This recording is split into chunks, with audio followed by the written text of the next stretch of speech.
Tanesco. C'est le Dragon Slayer de Guts, en fait.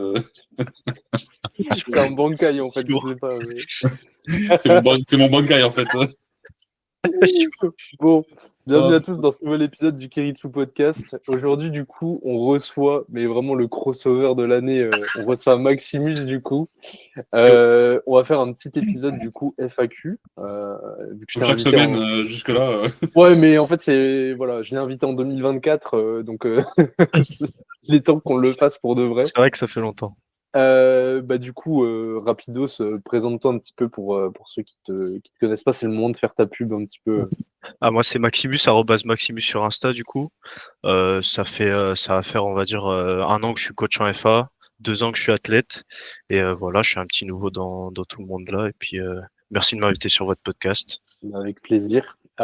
Du coup, moi, il y a des choses de base. Je t'avais invité sur le podcast parce que à chaque fois à la salle, des fois, on discutait de choses, c'était intéressant.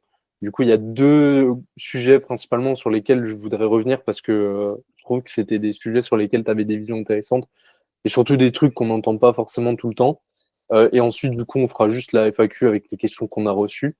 Le premier truc, forcément, on va discuter un petit peu du coaching en présentiel parce que toi, c'est quelque chose que tu inclus pas mal, enfin, autant que tu puisses le faire avec tes athlètes.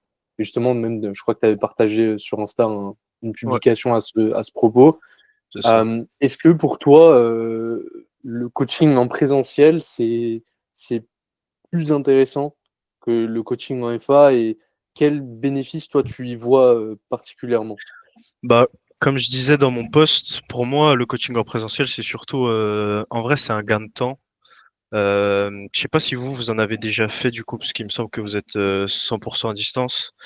Euh, pour moi, c'est pas essentiel à 100%. Genre, tu peux très bien progresser, tu peux très bien avoir des athlètes full distance, etc. Mais pour moi, j'ai réussi à expliquer plus de Q, à tout simplement expliquer plus de choses avec des images, etc. À mes athlètes que j'ai en présentiel. Et comme je disais dans le post, du coup, je pense que c'est vraiment un gain de temps. C'est sur la progression, en vrai, il y a énormément de Q, tu vois, il y a des Q. Tout le monde comprend un peu les Q différemment, tout le monde a une façon de penser un peu différente. Et pour moi, pouvoir montrer les images en direct, avoir vraiment les échanges avec les athlètes, ça fait vraiment gagner du temps sur la compréhension, sur la proprioception et tout, sur les mouvements, surtout parce qu'il y a beaucoup de gens qui manquent beaucoup de proprioception. Et c'est un truc assez essentiel selon moi, donc voilà. Je dirais que le truc qui me trigger et que le présentiel réglerait beaucoup de problèmes, c'est la dépression scapulaire. Vraiment, c'est. Eh ben, j'ai eu le cas hier avec un mec, il me dit ouais, ça fait des mois que j'ai pas de pontage. Bah, c'est le mec qui est coaché par, enfin qui a été coaché par votre pote Charles là. Et ça fait, je sais pas si vous voyez, je sais pas Alors, si tu vois Nathan du coup, je vois pas que c'est, mais ouais. mais du coup, ouais, je vais le voir en présentiel juste 10 minutes et ça, il me dit ça fait des années que j'arrive pas à avoir de pontage et tout. Je lui explique en 2 secondes, je lui fais 1 ou 2 manipulations. Il ponte, il gagne ça d'amplitude. Il me dit ouais, je sens mes pecs et tout. Je me suis dit Ouais, bah ouais frérot. ouais, Donc effectivement, je suis d'accord. Il y a certains trucs comme ça où ça va tellement plus vite, alors que le mec tu lui expliques 15 fois en vocaux, tu sais, lui envoyer des vidéos explicatives, tout ça, ils comprennent pas. Et en fait, t'es à côté de lui, tu lui montres un peu, tu vas sur le bench, tu lui montres et en fait, le mec comprend direct quoi. Ouais. clairement. Après, je dirais quand Vas-y. même que à terme, quand tu gagnes un peu plus d'XP Ouais, oui, coaching, tu trouves vraiment des raccourcis plutôt que de juste expliquer. Moi, il y a le truc de, je me filme en train de le faire en fait et j'explique le truc directement, ou alors je donne directement en fait j'invente des fois même des exercices d'échauffement, tu vois, pour que le mec il comprenne. Enfin, il y a énormément de choses comme ça que je mets en place et que, malheureusement, quand tu commences, tu te dis putain, mais en fait, ça devrait être simple. Pourquoi il n'arrive pas à le faire alors que potentiellement, ou juste tu l'expliques mal en distanciel, ou alors juste le mec a beaucoup plus de difficultés et il faut l'expliquer un peu différemment. Après, moi, j'ai jamais été réellement, enfin, j'ai jamais bloqué du fait de j'aimerais bien être en présentiel avec lui. Je me dis, ok, quelque chose qui potentiellement pourrait mettre une journée à ancrer ou peut-être une semaine, ça pourrait être fait aussi rapidement. Mais à ce moment-là, en ligne, oui, c'est sûr que tu peux galérer des fois pendant un mois et demi. Et je veux dire, à un moment, c'est le but aussi, tu vois. Je veux dire, si on devait se déplacer pour chacun des athlètes, ou même en termes de purement de développement de coaching, si tu dois, si tu dois prescrire des séances en présentiel à chacun de tes clients, au final, bah, tu t'en sors pas parce que bah, nous, tu vois, on a des clients dans un peu toute la France, même en Belgique, etc. Et si on doit se déplacer à chaque fois pour faire une séance présentielle, c'est compliqué, quoi. Ouais, Mais c'est pour ça que je suis un cas un peu particulier, moi, parce que la plupart de mes athlètes, ils sont sur place. J'ai quasi que des athlètes à Nancy et qui s'entraînent au S-Gym. Ouais. Et du coup, même pendant mes séances ou quoi, je vais les voir et c'est là que j'ai cet avantage-là par Ouais. rapport à vous. C'est que j'ai quand même des athlètes en distanciel, mais pas autant. je trouve que en fait, là, je réfléchis un peu depuis qu'on en discute, mais hormis la dépression SCAP, vraiment, il y a rarement de trucs, je trouve que où vraiment je me dis, mais putain, en fait, Ouais, il y a donnez-moi 1 heure avec lui, je le apprends parce que le le hinge, reste, c'est. Ouais, c'est ce que j'allais dire, le hinge, même la position du bassin, genre rétroversion, antéversion, Ouais. t'as beau mettre du Katenko à un mec et tout, il arrivera pas à le transférer sur son squat ou sur son terre des fois, tu vois. Et je pense justement ce Et qui est intéressant en présentiel, et je trouve que c'est surtout ça, c'est que tu peux driver en fait l'implication de l'athlète, tu vois. Parce que le ouais, problème, c'est que le retour en distanciel, il n'est pas limité, je trouve, en termes de ce que tu peux faire comprendre, parce que tu peux faire des schémas, tu peux faire des vocaux, tu peux faire des vidéos, tu peux écrire, tu peux vraiment, vraiment bien développer ton truc, tu peux surtout déjà lui prescrire quasiment une checklist de choses à faire. Mais en fait, le seul problème avec le distanciel, c'est que tu es ultra dépendant de à quel point l'athlète il est concentré quand il le fait. Parce que clairement, en fait, si tu peux lui expliquer aussi bien que tu veux, si le gars, pendant sa séance, en fait, tu te rends compte que le mec, il y a juste il y a un singe qui joue des cymbales dans sa tête pendant qu'il est en train de faire son mouvement, en fait, ton explication, elle sert à rien. Et moi, c'est plus ça que enfin, je vois plus ça en termes de plus-value quand je ouais, m'entraîne avec mes athlètes, c'est je me rends compte en fait à quel point le il y a mec se branle, en fait. ouais. ouais à quel point ouais clairement et à quel point tu peux Entraîne-toi en un peu fait, c'est plus normal. le driver en termes de concentration, tu vois. Je pense que c'est pour ça en fait que le gars aussi comprend plus vite. C'est parce que juste t'es à côté et tu lui dis mais en fait t'es en train de faire quoi là mon pote. Est-ce que tu sais ce que t'es en train Pense-y, de en faire fait, là. c'est ça. Vraiment. Ouais, je suis Et- d'accord. J'avais pas pensé à ce point-là, mais c'est vrai que poser un cadre et tout, l'athlète qu'il est pas avec ses potes à Basic Fit a ouais. plus parlé qu'à s'entraîner pendant 5 heures pendant sa séance. C'est Et vrai que. est-ce que tu trouves pas que, par contre, là pour le coup, j'ai vraiment pas d'avis là-dessus parce que, comme dit, c'est pas la forme de coaching que j'ai. Est-ce que tu trouves pas qu'à force de faire des séances en présentiel, t'as pas des athlètes qui sont constamment en Dépendant. attente de quelque chose, tu sais, en mode Euh, donne-moi une cue, tu sais, alors que t'es là en mode mais gros, entraîne pas, juste en fait. ouais, non, parce que j'essaie quand même de leur expliquer que il faut qu'ils soient aussi indépendants et qu'ils prennent des initiatives. Tu vois que c'est vraiment une collab. Genre moi, je leur donne les clés et après, faut qu'ils puissent se débrouiller quand je suis pas là et ça devient pas des assistés à l'entraînement, tu vois. Hmm. Parce que moi, c'est un peu le truc. Mais ouais, en vrai, ce serait un peu piégeux si j'expliquerais, enfin, si je leur explique pas ce truc-là et que juste je leur explique tout le temps des choses quand je suis là et que quand je suis plus là, bah, ils sont tous là, ils doivent se débrouiller, ils savent plus faire des trucs d'eux-mêmes, quoi. Ouais, ouais. Non, mais globalement, on est d'accord. Est-ce que toi, il y a des trucs que tu voulais rajouter, Nathan, par rapport au coaching en présentiel? Moi, ça me plaît pas. Ça me Ah ouais, plaît pas. Non, c'est vraiment pas mon dada. J'aime bien une fois de temps en temps, en fait, avec les athlètes, le faire. Mais en fait, je me sens pas limité, en fait, par la distance, en fait. Donc, il y a très peu d'athlètes. Vraiment, c'est un cas sur 100, tu vois, où je vais me retrouver à me dire, putain, vas-y, j'aimerais bien avoir une capacité à le faire en présentiel, tu vois. Genre, le mec, vraiment, il bloque sur quelque chose et je me dis, putain, mais c'est trivial, en fait. Je serais avec lui, j'aurais capacité de le changer d'un coup. Mais genre, ça arrive une fois tous les ans, tu vois, que j'ai un athlète qui soit comme ça. Et généralement, parce que nous, on voit pas mal nos athlètes aussi quand on se déplace en comp, ou quand on se déplace, bah, on essaie de voir ça directement avec eux, quand on, quand on a la capacité. Sinon, bah, on trouve un moyen en fait de le faire comprendre en distanciel, tout simplement. Je pense avec un mec qui débute complètement, par contre, ça peut être intéressant, tu vois. mais Mais même pour te répondre, Nathan, euh, genre, si j'avais que mes athlètes en distanciel, je pense que, genre, je me dirais pas, je suis limité non plus. Mais le fait que du coup ils soient tous là et que j'ai l'occasion de le faire, tu vois, je me dis bah autant le faire et Ouais. je sais que ça va me faire gagner du temps, tu vois. Mais je suis d'accord avec toi dans le sens où là, si mes 20 athlètes ils sont tous à distance, bah je vais pas me sentir limité parce que ceux que j'ai à distance, je fais comme toi, je fais des vidéos où je me filme et puis je fais une voix off en fond, j'explique les choses, je fais des petits exos d'échauffement, etc. Mais juste moi, il y a des fois où juste je vais voir l'athlète 20 minutes, je lui explique le principe que je lui ai expliqué en vocaux, je lui montre une image pour qu'il comprenne, je m'assure qu'il ait compris et après il fait sa séance, tu vois. Moi, tu vois, j'en ai une bonne dizaine que je vois assez souvent quand même.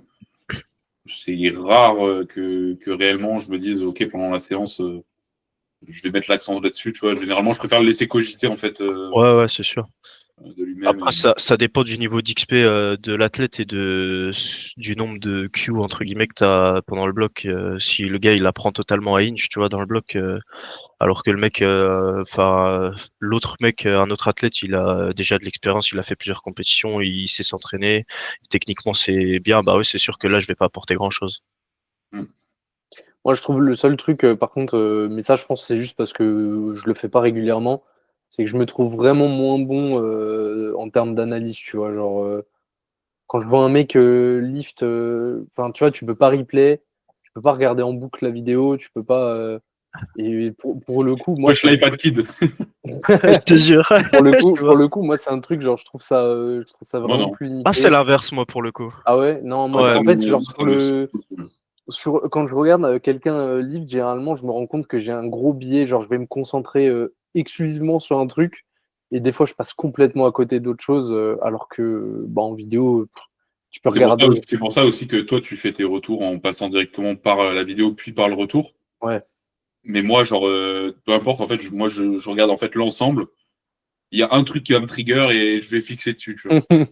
Genre, quand je regarde un athlète, même des fois, tes athlètes, c'était dans une salle, tu regardes un peu les gens qui sont autour de toi, tu t'envoies un qui fait un soulevé de terre ou un squat, même si c'est bien, toujours un truc qui me trigger, tu vois. Je suis Ouais. en mode, mais pourquoi t'as pas changé ça, en fait D'ailleurs, petite question, Max, toi, tu fais comment tes retours? D'abord, tu t'écoutes les vocaux et tu lis le texte ou d'abord tu regardes les vidéos?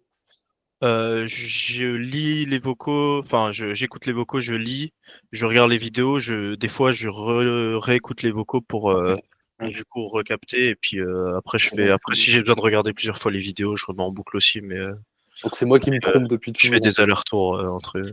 Moi, je regarde pas les vidéos, moi. J'écoute le vocal, je fais le retour. Débrouille-toi, en fait. Et si je me trompe, bah, oh mince,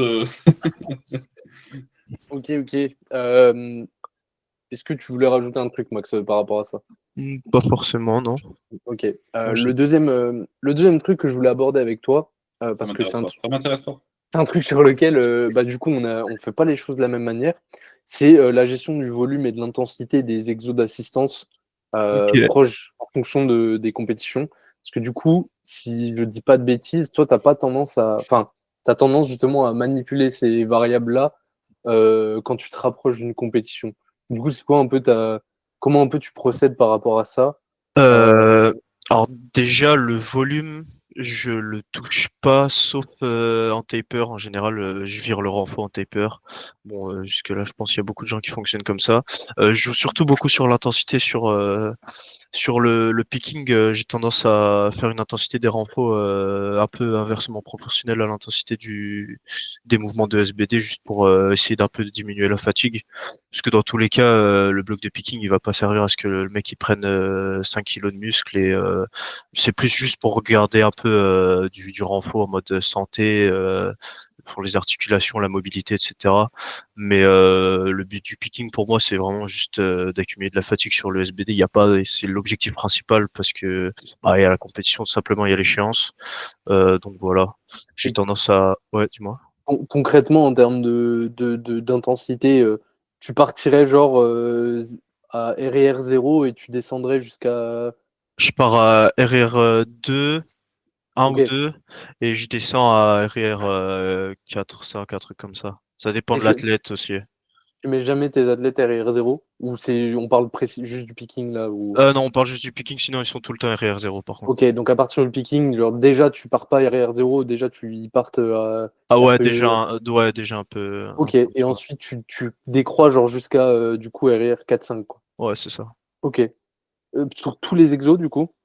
Non, ça dépend. Les exos d'isolation en général, c'est quand même, il y a quand même moins de facteurs nerveux, donc c'est pas une série d'élévations latérales ou ce genre de choses qui va faire que l'athlète il va se fatiguer complètement, tu vois. Et du coup, tu observes que toi, généralement, ils se sentent mieux, du coup, ils ont plus de ressources sur leur SBD ou. Ouais, Ok. ouais. Parce que moi, tu vois, le biais, quand tu m'as dit ça, tu vois, ce que je te disais, c'est moi, en fait, j'aurais peur que le mec, en fait, juste, il a un niveau de stress qui va diminuer dans un sens, enfin, ça va se compenser un peu, tu vois. Et du coup, Bah, que.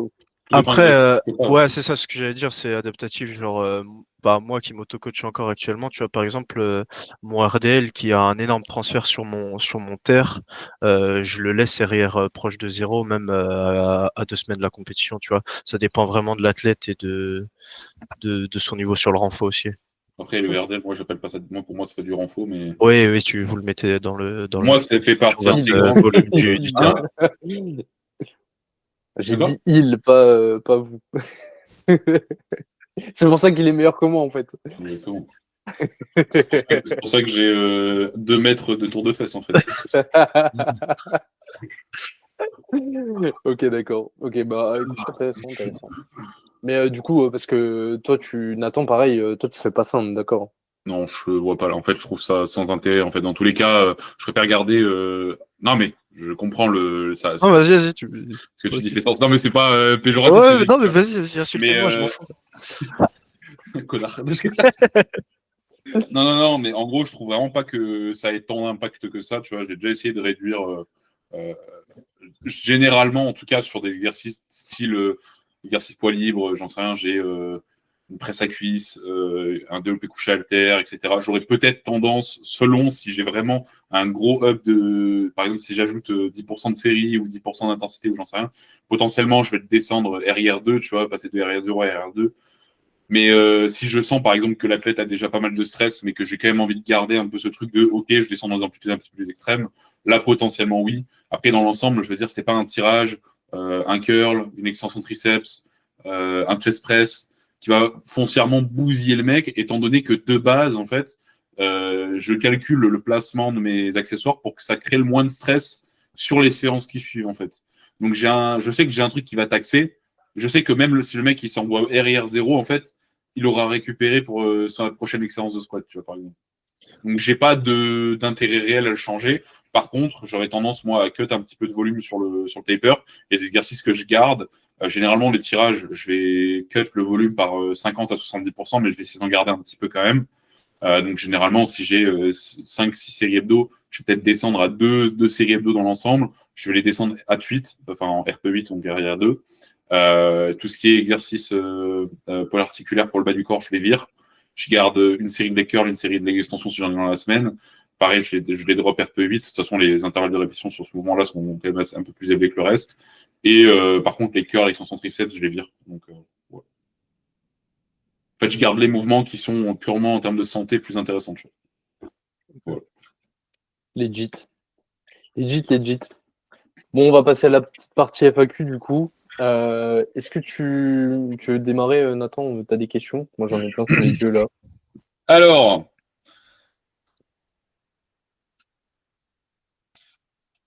euh, Fais pas genre, t'en as eu 15, c'est bon, ça y est.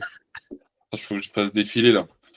Est-ce qu'un grind est synonyme de bonne technique? Une question de Non. Ethan. Vas-y, Max, t'en prie. Bah, là, j'ai l'exemple de Yanis, du coup, un athlète à moi qui a une énorme capacité à grind, comme en vrai, j'avais jamais vu. Le truc, c'est que avant que je l'ai en coaching, il était full, enfin, il avait les heels au squat, il avait qu'une flexion de hanche, du coup, elle lui servait à rien. Il avait un mauvais bracing et pourtant, il arrivait à grind quand même énormément. Mais tu lui mettais une single arroba 6 sur sa première semaine et il faisait un grind de 10 secondes alors que en dernière semaine, tu t'augmentais la charge et le mec il pouvait toujours quand même continuer à grind, mais sa technique a été désastreuse.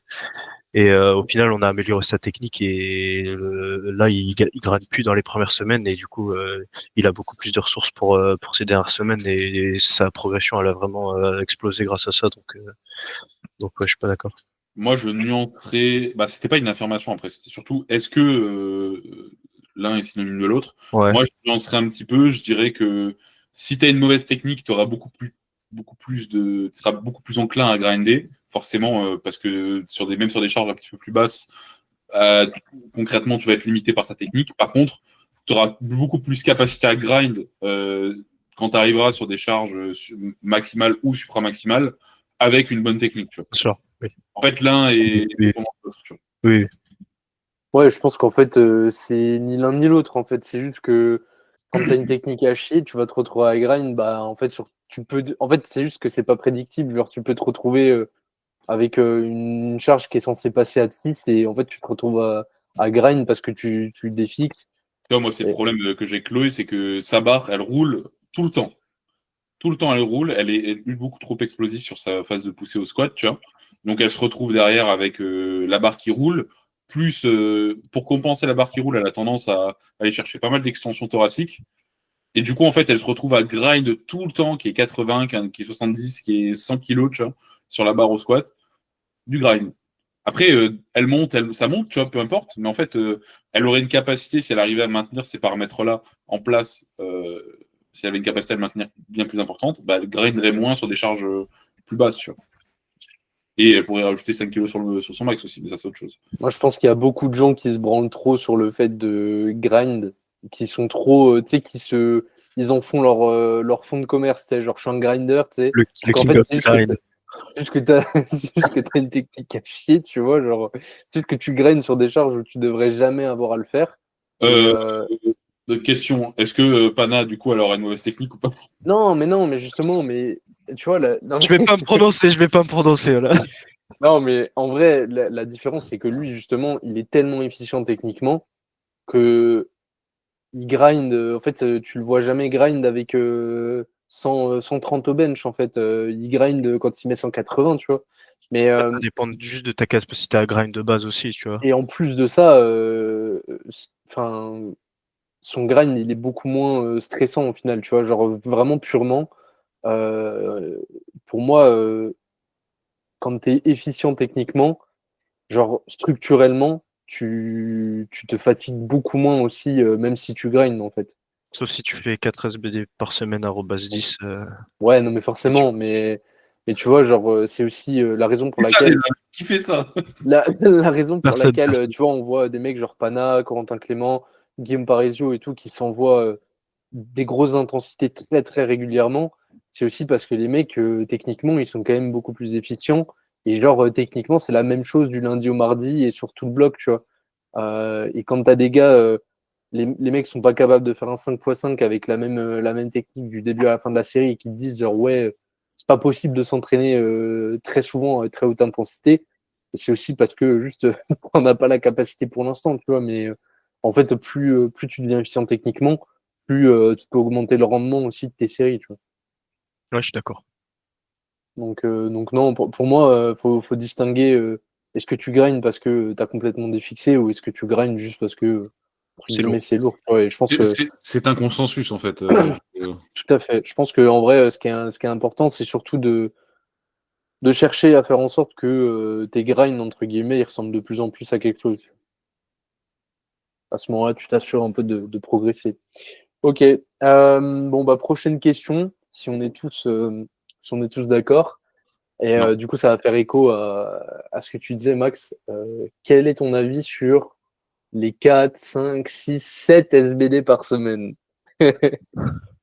Alors, pour moi, déjà, il faut faire la nuance entre est-ce que tu fais 5 SBD tous arrobase 9, 10, ou si juste tu as réparti ta fréquence, t'as le même volume sur la semaine et que tu as réparti genre sur 5 séances où tu fais que du SBD. Dans tous les cas, si t'as pas d'assist et que ça fait 3 mois que tu viens de commencer la FA, ça pue la merde. Bon, déjà, j'aimerais poser les bases. Si ton coach, sa seule manière de programmer, c'est mettre arrobase je ne sais quoi, change Ouais, de coach, en fait. ouais, je suis d'accord. Je suis d'accord. Il sait pas utiliser. Si en fait son Pourcentage. clavier il met jamais trois chiffres de suite, même deux en fait, et que c'est toujours arrobase et un chiffre entre 5 et 10. En fait, Change de coach, en fait. Ouais, mais bon. Moi, comme je dis toujours, ils sont plus forts que moi, donc ils ont raison, hein. Ils sont pas plus forts que moi, c'est ça. Du coup, Quoique. tu disais Max, toi tu fais la distinction déjà entre. Ouais, bah ça dépend du niveau de pratique et puis ouais, ça dépend de comment c'est agencé. Si ton volume si de base tu avais 4 séances classiques squat bench, bench lift, SBD, squat bench, un truc comme ça, et que tu as juste réparti différemment. Mais dans tous les cas, il y a d'autres facteurs limitants, genre faire 5 SBD dans la semaine, ton facteur limitant ça va être ton grip au deadlift, tu vois, au bout d'un moment. Genre même si tu fais que 2 séries par jour, Déjà de caler 5 séances par tu vois. semaine. Ouais, déjà, ouais, pardon, même si tu le fais 4 fois, tu vois, la plupart des gens s'entraînent 4 fois. Et il y a, par exemple, un Guillaume Parisot qui s'entraîne, qui fait 4 SBD par semaine, tu vois. À un moment, tu as d'autres facteurs limitants que juste ta fatigue ou quoi, tu vois. Après, pour ce problème de grippe, tu vois, il y a les bandes de tirage, c'est aussi Ouais. là pour compenser. Oui. Mais Ouais. tu vois, je dirais, en fait, c'est très simple, c'est que 99,9% des gens n'en auront pas besoin. Et après, tu as des athlètes comme Agatha Stico, tu vois, qui fait 7 SBD par semaine. Ouais. Et c'est des cas exceptionnels, tu vois. Et c'est des cas où, par exemple, la gonzesse, elle fait 100 kilos de muscles pour 1m60. Elle fait Sheffield. Elle a les plus gros records de ce monde. Forcément, elle s'entraîne pas comme toi, tu vois. J'ai envie de dire, à un moment, faut aussi ramener ça au début. Est-ce qu'elle aurait pu faire avec moins potentiellement, mais concrètement, si elle peut encaisser autant et que toute sa vie tourne autour de ça, bah en fait, qu'est-ce qui l'empêche concrètement de faire cette SBD semaine? Je veux dire, si elle est arrivée à ce niveau-là, c'est parce que de base, elle pouvait encaisser plus et qu'elle était beaucoup plus faite pour ce sport que quelqu'un d'autre. Donc oui, potentiellement, cette SBD, ça peut correspondre à cette personne parce que bah, si, je veux dire, elle a déjà tout optimisé et que sa seule capacité d'incrémentation, ça reste incrémenter un petit peu plus de volume d'entraînement et que pour ça, elle doit incrémenter plus de fréquence parce qu'elle a une capacité journalière à chier, bah, cette SBD semaine, ça passe, tu vois. Je veux dire. Moi, le problème que j'ai avec ça, c'est qu'au-delà de l'aspect, juste déjà, il y a l'aspect logistique, genre, un moment, si t'es pas coach ou athlète, qui a le temps de le faire, tu vois. Ouais, c'est ce qu'il disait, c'est que si Ouais. elle, toute sa vie est tournée autour de ça. Ah Donc, ouais. Mais au-delà de cet aspect, pour moi, le problème, c'est que ça a été popularisé, hein, enfin, on en a entendu parler, par des mecs qui sont ultra forts. Genre, tu prends un mec comme Corentin Clément, même s'il fait un SBD, et genre qu'il répartit son volume et tout, genre sa séance, elle est ultra stressante, même s'il fait que une ou deux séries, tu vois. Mais ouais. en fait, le gars qui est là, genre, il a 450 de total. Pour moi, en fait, la problématique, c'est que soit il va trop en faire et il va être tout le temps il va jamais avoir le temps de récupérer, tu vois. Soit en fait, il va se retrouver à avoir des séances qui sont pas assez stressantes pour justement driver des adaptations. Parce que genre, il va devoir adapter au point où en fait, ces séances, elles sont, ok, il fait 7 SBD, mais il y en a aucun qui amène un stress suffisant pour progresser. Donc, Après, qu'est-ce que je voulais dire? Dans un sens, oui, potentiellement quelqu'un qui a un bas niveau aura une capacité à encaisser des SBD bien plus facilement, mais à la fois la capacité structurelle d'un athlète bien plus avancé sera bien plus élevée aussi, quasi 10 fois supérieure structurellement.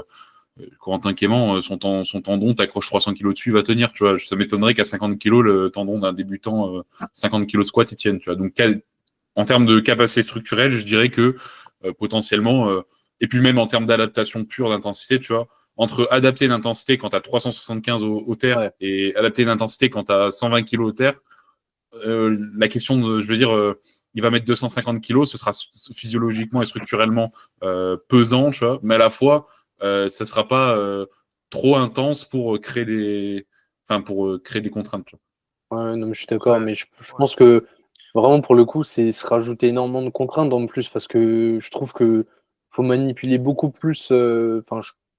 Moi, je trouve ça très chiant en fait. Rien que ne serait-ce que déjà programmer sur 5 jours, moi ça m'emmerde. Après, c'est différent parce que tu programmais sur 5 jours pour parce qu'on a, je veux dire, 70% d'athlètes débutants intermédiaires, tu vois, et le reste qui sont plus avancés. Déjà, ils en font pas assez pour en faire sur 5 jours. Voilà, En c'est fait. ça. Mais je veux dire, moi, tu me donnes un mec qui a besoin de 3 fréquences de squat, voire 4, 3 fréquences de terre et 5 fréquences de bench. Je vais réussir à le caler sans trop de soucis, tu vois. Le truc qui est compliqué, c'est quand le mec, tu sais très bien qu'il n'a pas besoin de beaucoup, lui te demande d'en faire plus Ouais. et t'es là, tu lui dis, mais ça sert à rien en fait. Je vais t'envoyer à la salle pour faire quelque chose qui ne sert à rien. Donc Ouais. reste chez toi, je sais pas, Après, en plus, tu sais, il sort trouver et une il fait gonzesse, ouais, en fait. avoir fait un bench et juste 2 assists, ça m'a un peu fait chier. J'étais, ah bah ouais, mais en fait, mon pote, tu veux t'entraîner 6 fois par semaine, tu sais que je peux difficilement faire plus, tu vois. Donc, ouais, moi, je trouve que Dans c'est ces trop. cas-là, moi, je me retrouve juste à mettre du junk volume. Honnêtement, je mets des accessoires pour mettre des accessoires parce que Ouais, ouais. le mec me le demande, tu vois. Mais je lui dis honnêtement, ça sert à rien. Je te le mets pour te faire plaisir. Mais honnêtement, au bout de 2 mois, le mec me dit, mais en fait, vire-les, je les fais pas, tu vois. Genre, D'expérience, surtout au bout d'un moment, ils il se dit pas rendent de moi bien. que ouais, 4 heures par semaine. Ouais. Ils sont bien contents en plus au bout d'un moment de se retrouver à 4 séances par semaine. Ouais, Généralement, les jours de repos, au final, ils les attendent avec impatience à c'est la ça. fin, tu vois. C'est ça. Personnellement, je les savoure mes jours de repos, mais Pareil. Ok. Bon, next question du coup. Euh, L'utilité des fatigues singles. alors déjà, on va enlever ce mot fatigue single. On va juste appeler ça une série single, s'il vous plaît. C'est une série Arrêtons, post-fatigue. voilà, arrêtons avec ces termes à la mode. Non, mais en fait, il y a plein d'utilités. Il y a des athlètes chez qui j'en utilise. Mais enfin, je mets pas ça juste pour dire j'utilise des fatigues single. En fait, j'ai l'impression qu'il y en a qui utilisent un peu ça juste pour se dire ok, j'utilise un truc un peu à la mode, alors que concrètement, est-ce que ton athlète en a réellement besoin, tu vois? Je ne pense pas. Ouais, pas mal de coachs, je trouve, qui l'utilisent pour l'utiliser sans savoir, enfin, sans avoir vraiment d'explication à donner. Et qui ont tendance à l'utiliser sur genre un bon 90% de leurs athlètes, alors que, comme tu as dit, il y en a au moins que la moitié qui en ont besoin, voire moins Pas- que ça, tu vois. Moi, honnêtement, généralement, c'est des femmes chez qui je pratique, je coach des Ouais, fatigues single, et des Ouais, femmes avec un max au bench qui est très bas, justement, en fait, pour avoir la capacité en fait, de mettre une single à la même charge, voire 2,5 kg au-dessus de ce qu'elle a fait ses sets, mais quand même d'avoir un petit peu de stress dessus, tu vois. ouais, je suis ouais. d'accord. Simple. Et sur les autres, en fait, déjà, ils seront pas concentrés la plupart du temps dessus. Euh, et en fait, la plupart du temps, ce sera même pas efficient. Donc, moi, je trouve ça un peu. Il y a plein d'explications. On en a déjà parlé en post en disant que oui, pour l'aspect psychologique, pour l'aspect rester concentré pendant sa séance, pour l'aspect oui, je peux faire accumuler un petit peu plus de fatigue. Bah, je sais pas, rajoute une série en fait. Genre, Ben, moi, au final, j'utilise pas mal ça, mais en fait, c'est pas forcément single, en fait. Je genre moi, préfère, par exemple. ouais, par exemple, moi, je préfère bien plus l'utiliser, mais sur d'autres formats que la single, en fait. Juste, Ouais, je fais pareil aussi. genre, par exemple, là, on prend le cas de Nathan, tu vois, il y a un jour où il fait un straight set en 2 CT, et derrière, il a C'est le du même 3 nombre CT, de reps, mais respecte-moi. Respecte-moi. hein. C'est du 3 CT, respecte-moi. Ah, désolé, quand je vois tes retours, en fait, Bah, il y a la passe pour ça. Mais non, mais et du coup, genre, il fait son straight set et derrière, il a le même format, mais juste en comp et on met. Ouais, Je, je proc ça beaucoup aussi, je suis d'accord. c'est plus ça que je vais faire plutôt Plus que intéressant que de. la single. En fait, Ouais, Une single, y a pas le de... problème que j'ai, c'est à donner des noms juste en fait des trucs comme ça. C'est que la plupart des gens ils vont voir ça, ils vont s'enfermer dans ce truc-là. Alors qu'en fait, enfin, je sais pas, arrête de regarder ce qui c'est sur Insta et si tu as besoin d'inventer un truc par toi-même, fais-le. Tu vois, genre, je vais appeler ça ouais, quoi ça claque fatigue, quand tu mets ton réel fatigue tatata VMS. de total fatigue single. C'est pas Ouais, il la y en a même chose. tellement, il y en a tellement. C'est pas fatigue single, mais ça met en fait. Non, mais en vrai, je trouve ça intéressant, mais au final. Je me demande surtout si c'est le truc le plus simple, en fait. Encore une fois, en termes de programmation, est-ce qu'il n'y a pas plus simple que venir faire une fatigue single, quoi. Et surtout, encore une fois, je trouve que ça t'enferme trop sur le fait de faire une single, alors qu'en fait, une série post-fatigue, c'est hyper intéressant, mais si tu peux faire le même format que tu avais, ou tu es obligé de faire juste une single. Ouais, je suis un peu haineux aujourd'hui en fait. Ouais, mais sur la fatigue single, je suis pareil. C'est mon côté DZ qui ressort. Mais par contre, vraiment, premier degré sur les femmes, je trouve ça super intéressant parce que souvent, on en discutait, Nathan, avec Max, on Ouais, met pas mal de top 7 au bench chez les femmes, quasi tous les jours, ouais. les filles, elles ont un top 7. Et ça change un peu juste au-delà de ça, je trouve que ça, c'est super intéressant par moment de. Juste pour éviter qu'elle ait tout le temps top 7, qu'elle ait tout le temps l'impression d'avoir un top 7. C'est la même chose, mais. Je suis d'accord.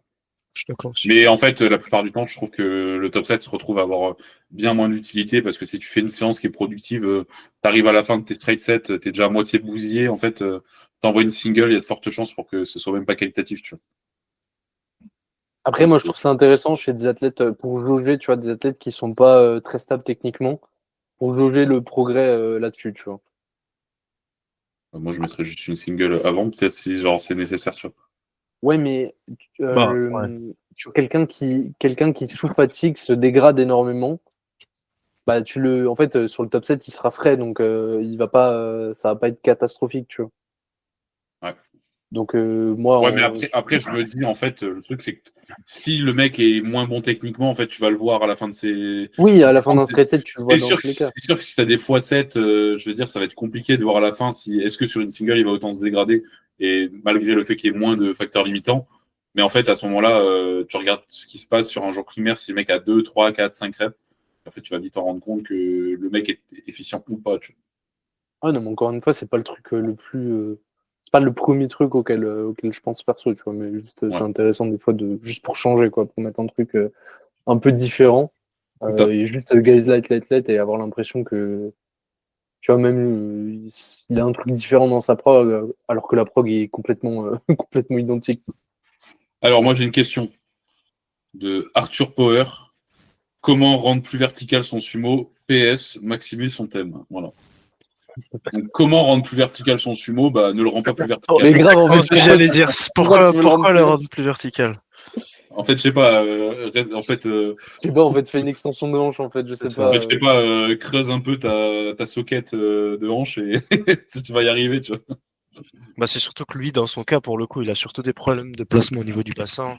Et déjà, il verra que tous ces problèmes de verrouillage, etc., ça viendra surtout Mais plus merci sa en fait. position de Genre, départ en fait, tout le monde n'est pas à l'âne et peut tirer 260 à 60 kilos parce que tu as des bras qui font 4 mètres. moi, j'en ai vraiment marre des gens qui essayent de se verticaliser et que la seule raison pour la seule chose qu'ils trouvent à mettre, c'est rétroverser le bassin en début de terre et se retrouver en fait avec un terre 100 fois moins efficient que. Je sais pas, en fait, si tu tradis ton sumo, mais que tu tires 300, en fait, on s'en bat les couilles, en fait. C'est ça. Genre juste fais-le, tu vois.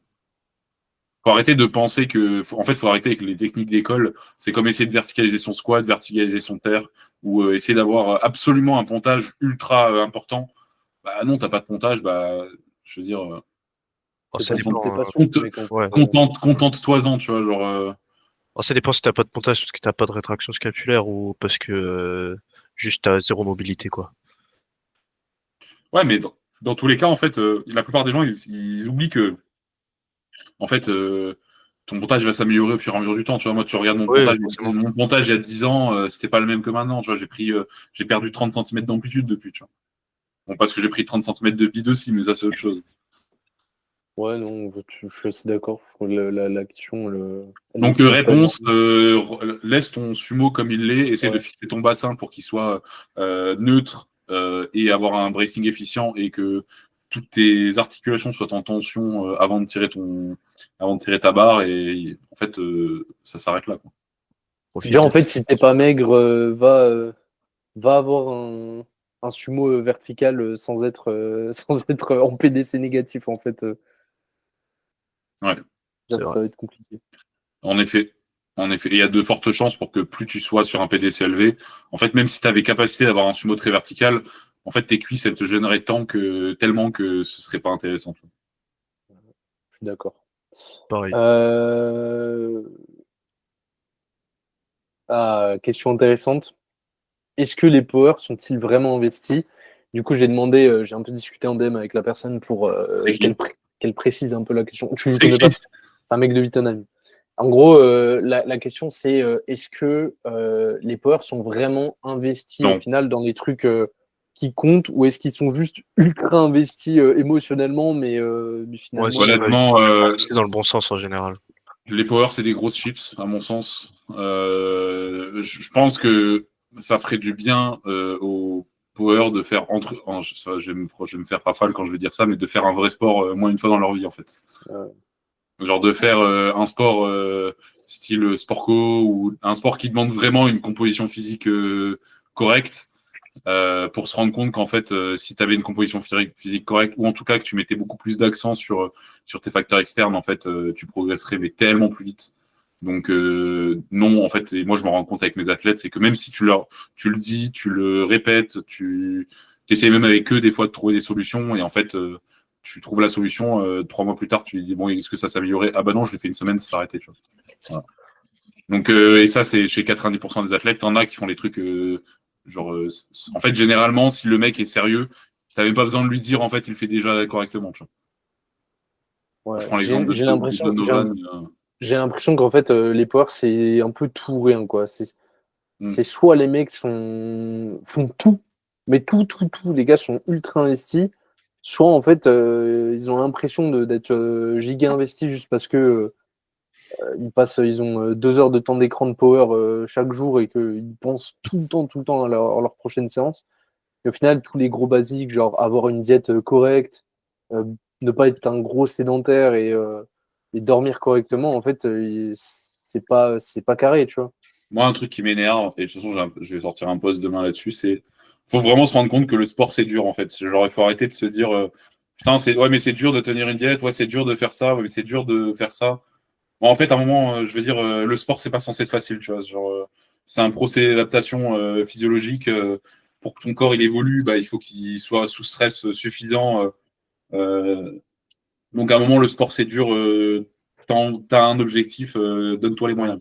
Moi, je trouve ça, c'est un peu la vision biaisée des athlètes par le fait que les minima, ils étaient tellement peu élevés il y a quelques années que ils voient ça comme quelque chose de facile, mais qu'ils ont du mal à se rendre compte maintenant que avoir un niveau national, ça devient vraiment un niveau national comme dans les sports Ouais. plus traditionnels type sport co, etc.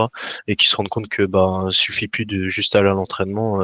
Et encore, je trouve ça encore honnêtement relativement accessible. Hein. Oui, oui, mais T'as déjà vu un mec faire partie du top 14 après 2 ans d'entraînement? ouais, c'est Je ne ça. pense pas, tu vois. C'est exactement ça. Ouais. Et donc, tu vois, genre, et t'as des athlètes, et généralement, c'est ce qu'on retrouve, c'est que t'as des athlètes qui sont gifted et qui se branlent entièrement et qui vont se plaindre que les minima augmentent. Et t'as des mecs qui sont gays, entre guillemets, de base, ils sont pas faits pour, mais qui se butent tellement, en fait, et que même s'ils y arrivent pas, en fait, ils se plaignent pas, tu vois, genre.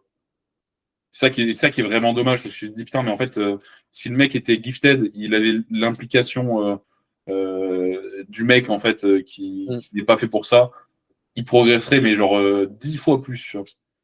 Je pense que c'est un peu comment dire, c'est à la fois ce qui fait que beaucoup de gens commencent le sport et l'arrêtent assez vite, c'est que Ouais. c'est un sport qui est Ouais. très rapidement, tu peux très vite progresser. Et donc, tu as une grosse adhésion dès le départ parce que, en fait, juste, tu commences à bench. Un mec qui faisait de la muscu, il bench une fois par semaine, il se met à bench 3 fois par semaine, il prend 10 kilos au bench en 2 mois.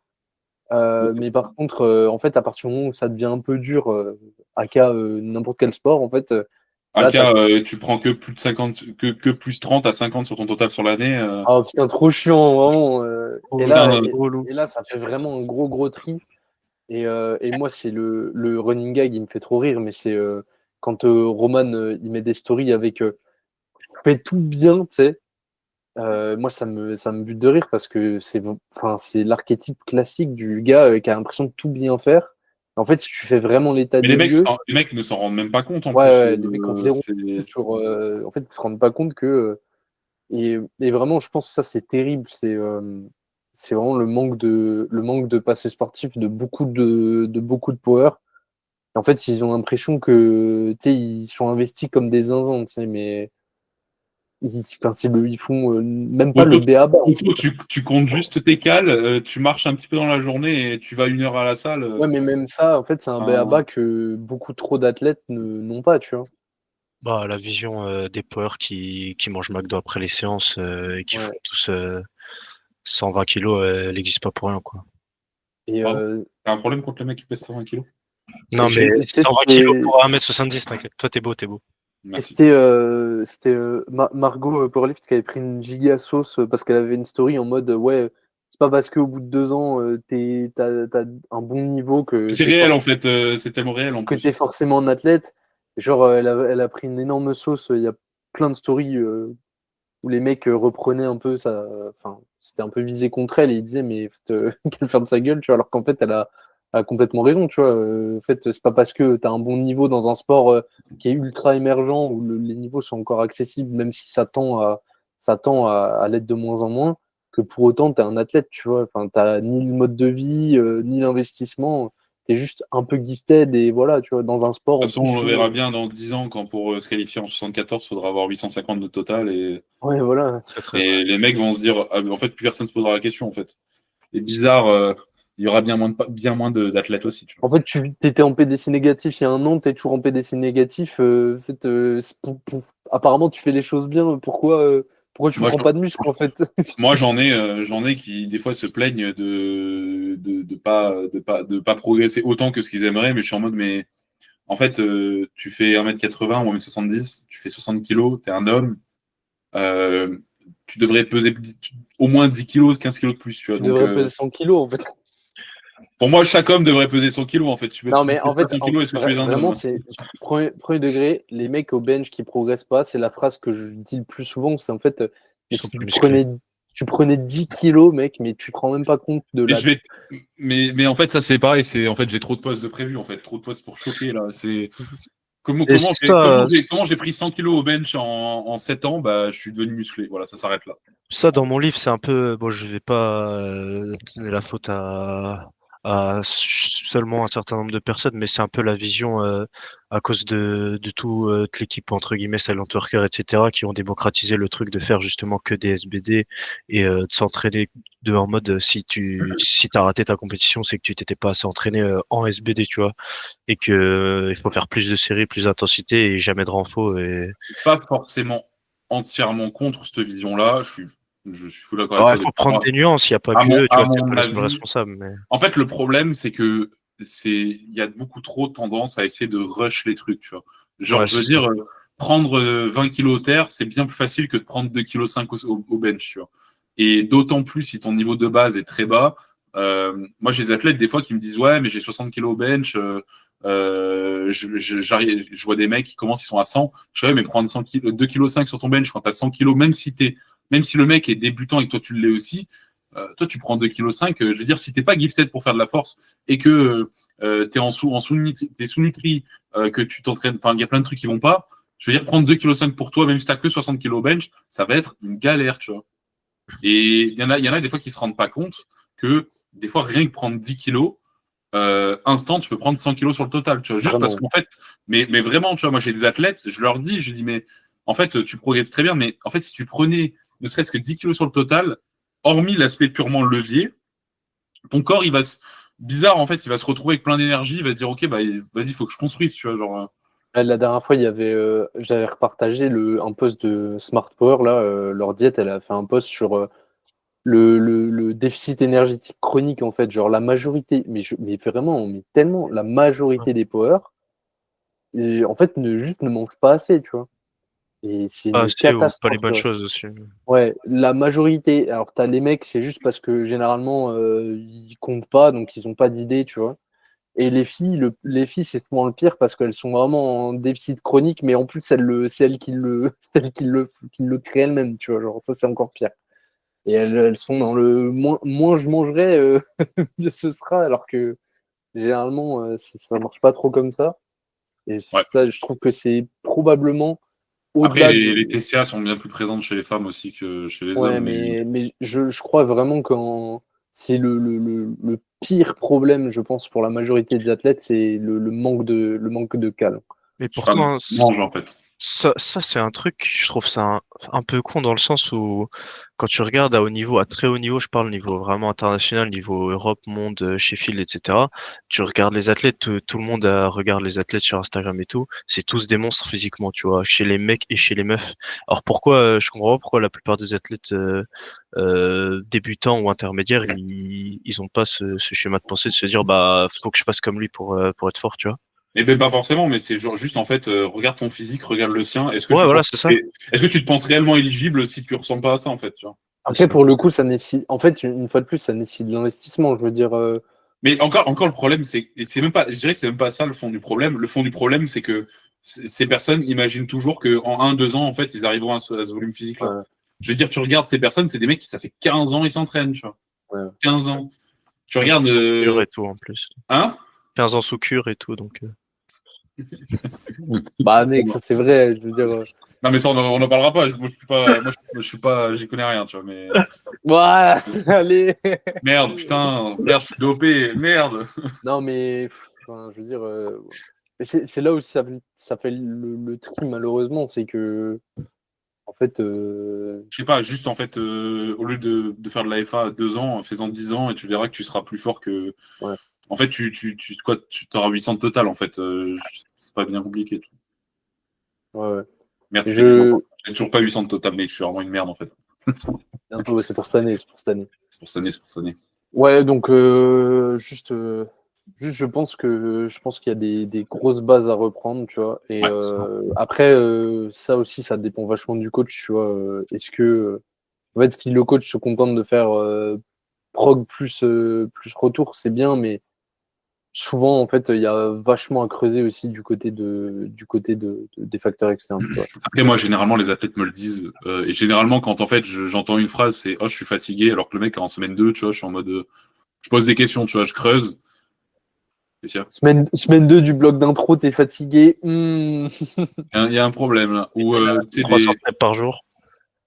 De quoi Le mec a 300 steps par jour et il mange 1000 calories. Et... SOTO. Non, mais ça me fait. En fait, t'es obligé de creuser. Après, je veux dire, c'est un peu notre boulot aussi, c'est que quand tu vois que. Je veux dire, le mec il progresse pas ou la fille progresse pas aussi vite que ce qu'elle devrait. Je veux dire, même à des niveaux qui sont assez bas. Au final, Creuse, tu vois. au final, je trouve que c'est ça le problème avec la méta SBD only, tu vois. C'est pas tant en soi la méta SBD only, c'est qui est-ce qui la pratique, tu vois. Alors justement, c'est la méta SBD only sur un mec qui est absolument pas, en fait, qui maîtrise absolument pas les b.a.-ba de tout ce qui est récup autour. En fait, le stress de ton SBD, il va pas te servir à devenir plus fort, plus musclé parce que tu manges pas.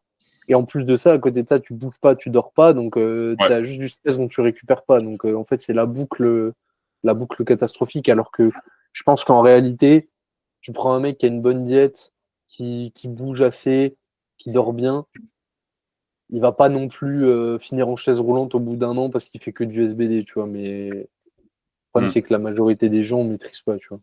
Puis en plus, ça, c'est l'effet un peu de Dunning-Kruger. C'est le mec à regarder 2 vidéos d'Antoine Fonbonne sur la nutrition et il pense qu'il sait tenir une diète, tu vois. Donc, t'as pris l'exemple d'Antoine Fonbonne, ouais. parce que le niveau zéro éternel, en fait. J'aime beaucoup. 10 ans que je suis abonné à lui, dire qu'il a le même physique, en fait. Je te jure. Mais c'est un athlète hybride. Alors Mais c'est pas ses objectifs, Non, je suis d'accord, je suis un bâtard. Pourquoi vous êtes des rageux comme ça, en fait c'est ça que je comprends pas, en fait. Ok, bon.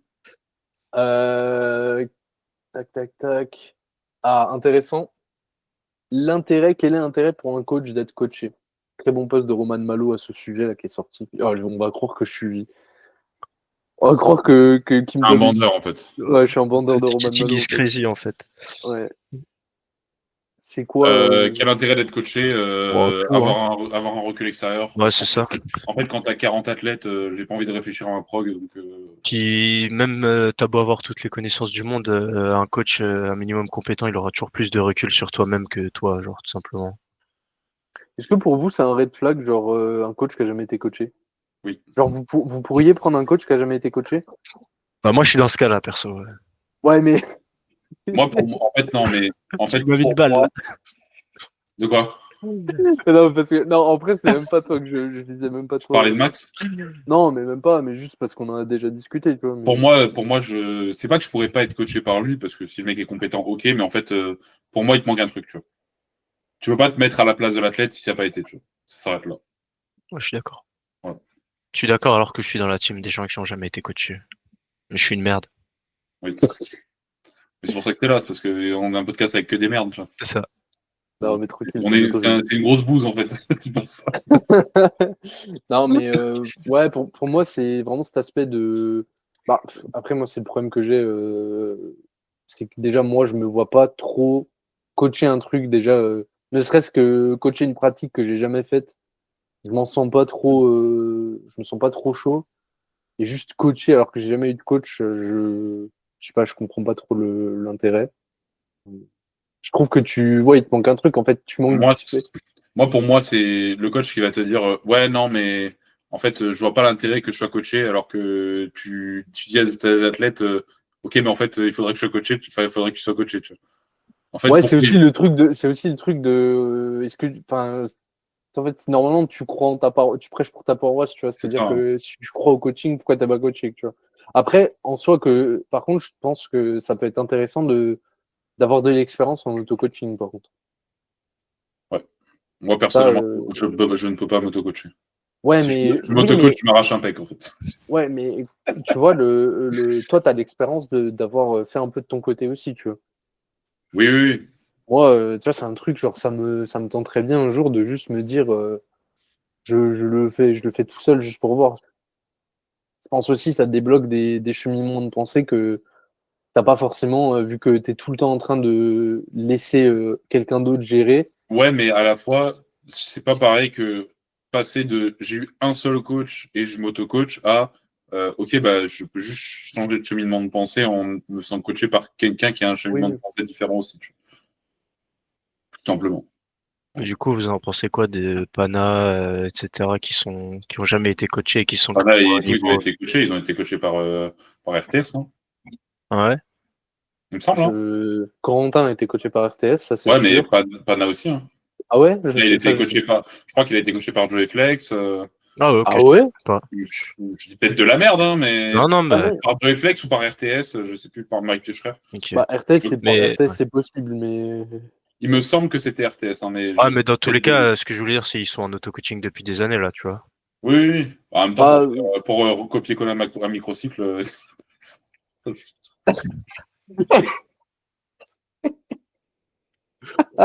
j'ai rien dit. euh, bah, en vrai, qu'est-ce que j'en pense? Ça a l'air de plutôt bien leur réussir. Dans Ah l'absolu, ouais.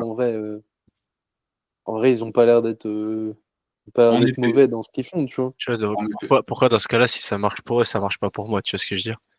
Enfin, pour moi, Bah, je dis après, ça ça marche pour tu toi, vois tu ce que vois, je... en soi, Non, mais tu oui, tu vois ce que je... progresses, tu coaches bien, je veux dire, c'est pas une règle générale, mais déjà, il y a, enfin, je veux dire, si toi, tu pouvais te faire coacher, tu te ferais coacher, tu vois, déjà. Ah oui, bah oui, clairement. Ah, moi, je suis d'accord avec vous depuis le début. Je disais juste parce que du coup, il y a beaucoup de gens, s'ils entendent la question, ils vont se dire, bah, tu vois, par exemple, un SBD Forever qui est pas coaché depuis des années, bah lui, c'est un bon coach et c'est un bon athlète. Donc pourquoi moi, si j'ai les mêmes connaissances que lui, je pourrais pas le faire, tu vois? Bah, parce que t'as pas 10 ans d'expérience, déjà, ça fait pas 15 ans que tu t'entraînes et que t'es pas champion Non, mais d'Europe, tu ouais, vois. ouais, bien sûr. Je pense Mais qu'en vrai, et puis c'est surtout que à l'échelle de sa carrière, en fait, il a fait la plupart du temps pas coaché. Mais si tu prends en nombre d'années brutes, il a été coaché très longtemps, tu vois. C'est ça. Il a- Bah, si on prend le cas de Corentin Clément, par exemple, mec, je crois que ça fait 10 ans qu'il fait de l'AFA au moins, un truc comme ça. Non, un peu un moins, peu je crois que moins, ça ouais. Ça fait fait cinq 7 ans. six ans, 7 ans. Donc, Non, parce que moi, je me rappelle, il était coaché quand j'ai commencé il y a 7 ans. Et ça faisait un an qu'il s'entraînait, ouais. qu'il était coaché, et il avait fait champion d'Europe ou champion du monde. Et tu vois, Ça fait donc en fait, à 7 l'échelle, à 7 ans. l'échelle de sa carrière, ça représente pas, ça représente peut-être un quart, voire peut-être même un peu moins. Mais en nombre d'années brutes, il s'est quand même fait coacher 2 ans, 2 ans et demi. Enfin, je veux dire, c'est pas, C'est pas moi, ça me négligeable. choque pas, tu vois. Ouais. Ça me choque pas. Après, en soi, ils sont aussi vachement entourés, tu vois. Donc, en fait, c'est comme toi, tu vois, t'es pas réellement en auto-coaching parce qu'en fait, t'as pas mal de gens que tu consultes pour ta prog, tu vois. Donc, au final, t'es pas enfermé toi-même dans ton truc, tu vois. Mais je pense que vraiment, et c'est la discussion qu'on avait avec Maximilien, du coup, qui est en auto-coaching, tu vois, c'est que je pense aussi ça te fait développer d'autres qualités de réussir à lâcher prise aussi et laisser quelqu'un d'autre gérer à ta place, tu vois. Je pense que justement, c'est des qualités qui peuvent te manquer si tu le fais pas, tu vois. Tout à fait. Voilà. Moi, j'ai une dernière petite question. Celle-là, elle va être drôle. C'est salé ou pas? Non, mais parce que c'est vraiment un Eh, truc, Johan, le Serrano, il est très salé. c'est un truc dont on parle souvent. Mais du coup, c'est intéressant parce qu'on a Max qui l'a vraiment expérimenté. C'est quel est votre avis sur les chaussures d'Altero en fait? Ah ouais. C'est Parce gaze. que Max a gaze. enfin vu la lumière. Ça fait longtemps, ça fait longtemps. Mais il faut, tu vois, pour prouver enfin, pour avoir des arguments pour dire qu'un truc c'est de la merde, faut quand même le tester soi-même, je pense. Ouais. Comme le SBD 5 fois par semaine, en soi, on en parle, mais J'aurais limite on l'a pas fait, tu vois. j'aurais limite plus tendance à le recommander sur un bench pour un mec qui a des tibias ultra courts et qui fait 1m60 que sur du squat. Tu vois. C'est vrai. Ouais, il y a vraiment même pas 1% des athlètes qui sont faits pour avoir des J'en ai aucun. Attends, je sais même chaussures pas si j'en ai d'haltéro. un. Premier Et degré. Mario. j'ai eu le débat avec, enfin j'ai eu le débat, on en parlait avec Kevin au S-Gym, et il me disait qu'il avait posé la question à Laura Motalen, et c'est vrai que dans la tête des gens, il y a beaucoup d'athlètes de FA qui appellent ça des chaussures de squat, alors que ça a toujours été des chaussures d'haltéro, et les chaussures d'haltéro, par les haltérophiles, ils en ont besoin parce que ils sont dans des amplitudes avec une dorsiflexion gigantesque, tu vois, ils ont besoin de produire de la force dans ces amplitudes-là, et ils ont pas forcément, enfin, là, ça demande une mobilité extrême, tu vois. Alors que nous, on fait juste un squat en soi où il faut avoir le creux de la hanche en dessous de la pointe du genou, et ça a jamais été nécessaire pour personne, tu vois. En fait, Genre, si enfin, tu manques de dorsiflexion à ce point-là, c'est pas un problème de chaussure, c'est ouais, juste travailler c'est la ça, dorsiflexion. c'est ça. Surtout que la dorsiflexion en 2 semaines, tu t'en Ouais. as gagné, tu vois. Mais tu vois, la dernière fois, je me faisais la remarque, c'est qu'à chaque fois qu'on me posait la question sur les heels, je disais, bon, globalement, ça sert à rien, mais il y a quelques personnes pour qui c'est utile. Et une fois, je me suis posé la question, je me suis dit, mais en fait, en réalité, genre, parce que je dis tout le temps ça, mais vraiment, je me suis posé la question à moi-même, à qui je le conseillerais, premier degré, Moi, hors, ce serait plus pour une gestion du centre de masse plutôt que réellement pour un problème de mobilité. Tu vois. franchement, en Et fait, je le encore, conseillerais à personne. Je pense qu'honnêtement, toutes les personnes qui sont fortes en chaussures d'haltéro seraient tout aussi fortes, voire plus fortes sans. Tu penses? Même un mec qui a génétique Golden Squat fémur de 3 centimètres, genre un gigalon buste et qui a juste à avancer les genoux pour descendre, tu vois, et que tu lui réduis encore l'amplitude avec les heels, et au final, le gain d'amplitude compense le manque de force par le fait qu'il a pas de hinge, tu vois. Ouais, en Non? réalité, j'en vois pas très souvent des mecs comme ça, Je hein. pose la question, c'est ce que je disais tout à l'heure, c'est que c'est même pas 1% des athlètes, tu vois, mais est-ce que si t'as le cas, c'est même pas. est-ce que si t'as le cas, tu le fais dans ce cas-là, tu vois? Non. Bon.